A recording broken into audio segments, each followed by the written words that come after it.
अस्सलाम वालेकुम जी, कैसे हैं आप सब लोग। उम्मीद करती हूँ कि आप सब लोग बिल्कुल ठीक-ठाक होंगे और ठीक-ठाक नहीं भी हैं तो ठीक-ठाक हो जाएँ।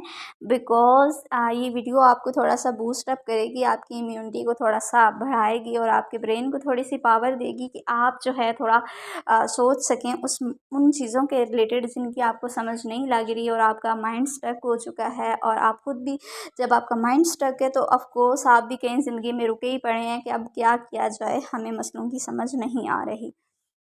जब आपको किसी भी चीज़ की समझ ना आए कि अभी मतलब ज़रूरी नहीं है कि आप बिल्कुल ज़िंदगी में बेबस हो जाएं, बिल्कुल अपने हथियार डाल दें तो ही आप जो है खुदा की तरफ रुजू करें, बल्कि आप उसी टाइम रुजू करें जब आपको थोड़ी सी मुश्किल पेश आई है और आपको लग रहा है कि अभी आपका दिमाग काम नहीं कर रहा, आपके माइंड में आइडियाज़ नहीं आ रहे।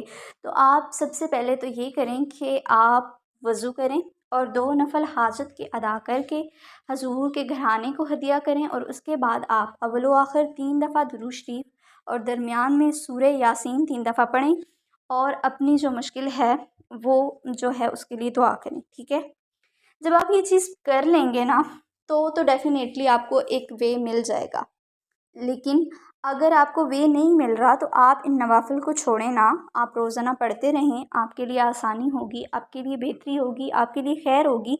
आपके उस मुश्किल के लिए आपको हल मिलेंगे जिस मुश्किल का आपको समझ नहीं आ रहा। आपका दिमाग अगर जहाँ पे स्टक हो गया था ना, वो दिमाग आपको नए-नए आइडियाज़ देगा, नए-नए वेज़ देगा। आपको समझ आएगी कि अच्छा ये काम इधर से नहीं हो रहा तो इधर से हो जाएगा। अच्छा ये आइडिया काम नहीं कर रहा तो चलो दूसरा ट्राई कर लेते हैं।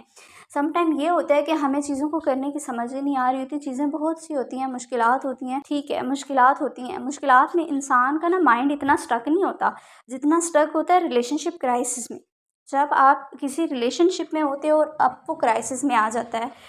अच्छा, रिलेशनशिप कौन-कौन से होते हैं? There are so many. सबसे पहले तो आपके घर के होते हैं। अगर आपके घर में भी मसले चल रहे हों और वो एक मुद्दत से चल रहे हों और बहुत टाइम हो गया हो तो भी आपका माइंड जो है उसमें आहिस्ता-आहिस्ता स्टक होना शुरू होता है और एक टाइम ऐसा आता है कि वो जो एक स्टकनेस होती है ख़त्म होती है, लेकिन वो किसी न किसी का नुकसान करके ख़त्म होती है।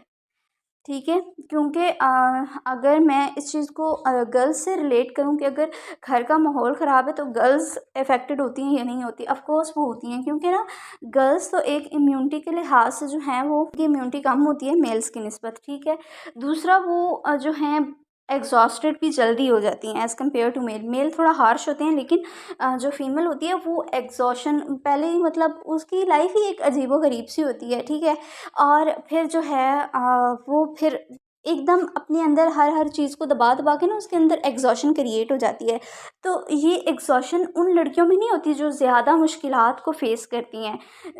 लेकिन ये है कि जब एक औरत है ही एग्ज़ॉशन से बनी हुई, उसमें है ही मतलब वो एक सदियों से चली आ रही है, ठीक है। औरतें जितनी भी पैदा होती रहें वो एग्ज़ॉशन तो ट्रांसफ़ॉर्म हो रही है ना, एक जगह से दूसरी जगह जा रही है एग्ज़ॉशन। तो फिर वो यही चीज़ होती है, ठीक है। तो इसलिए जो घर की मुश्किलात होती हैं, घर के माहौल से गर्ल्स जल्दी अफेक्टेड हो जाती हैं, ठीक है। मेल्स जो होते हैं वो तो बाहर घूम फिर फिर आते हैं, कहते हैं जी जब घर का माहौल ठीक हो जाए हमें कॉल कर देना, हम आ जाएंगे। ये एक सिंपली मैं आपको चीज़ बता रही हूँ। तो बेसिकली ज़रूरी नहीं कि जब आपका माइंड स्टक हो गया, मुश्किलात हो गई तो ही आप अल्लाह की तरफ रुजू करें। आपको जब पहली मुश्किल ही पेश आए, छोटी सी ज़रूरत ही पेश आए तो आप अल्लाह के हज़ूर पेश हो जाएं, ताकि आपके अगली ज़िंदगी में मुश्किलात जो हैं वो कम हों, आपको आसानियाँ नसीब हों।